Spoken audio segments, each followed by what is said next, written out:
For thrill seekers and history buffs, the ultimate road trip involves hunting down the oldest continuously operating inns in America. But booking a room in a structure built centuries ago requires a major commitment of both a traveler's limited vacation time and a premium nightly budget. The challenge lies in how these destinations are sold. Tourism boards frequently blend verifiable architectural age with reported paranormal activity to create a single atmospheric marketing hook. This lack of distinction leads to mismatched expectations. A guest hoping for a genuine paranormal investigation might find themselves in a quiet, recently renovated hotel, while someone seeking pure colonial history ends up in a room defined by sudden temperature drops and sleepless nights. Securing the right experience requires moving past the brochures and evaluating the specific data points that match your own psychological profile. To find the right fit, we have to map verifiable architectural age against the frequency of reported paranormal events. The horizontal axis represents the absolute, continuously operating chronological age of the inn, stretching back to the early 1600s. The vertical axis tracks the density and aggression of reported ghostly encounters, ranging from zero activity at the bottom to physical manifestations at the top. When we plot America's 5 most famous historic inns on this grid, they distribute across the quadrants, offering entirely different vacation experiences. Fame alone isn't a reliable metric. You must define the exact historical trade-off you are willing to make for a night's sleep.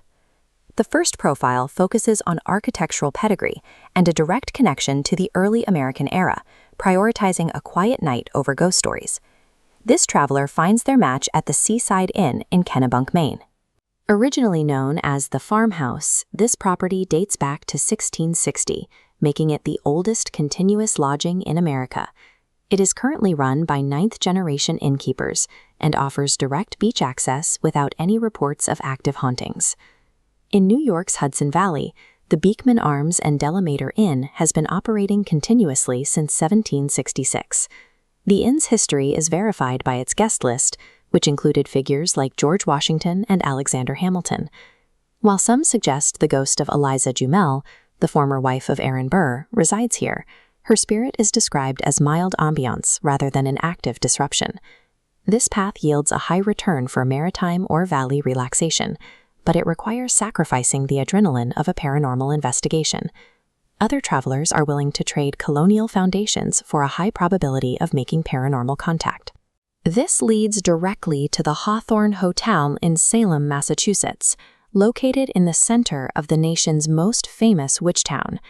While the hotel was built in 1925, it sits on the former apple orchard of Bridget Bishop, the first person executed during the 1692 witch trials.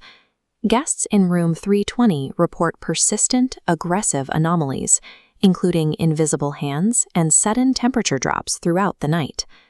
Farther south, the St. Francis Inn is located in St. Augustine, Florida, the oldest continuously occupied European settlement in the country.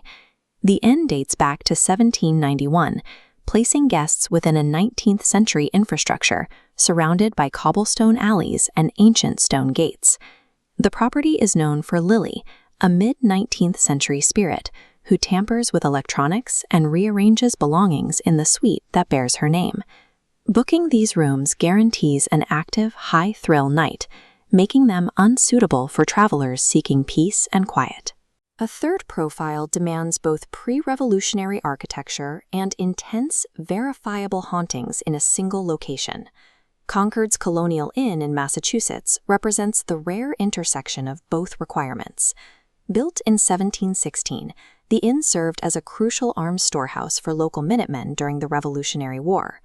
Its historical status is further cemented by its literary connections, one serving as a residence for Henry David Thoreau.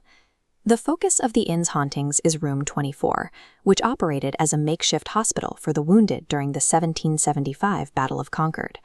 Guests in this room report frequent encounters with the apparitions of wounded colonial soldiers and a ghostly nurse named Carrie.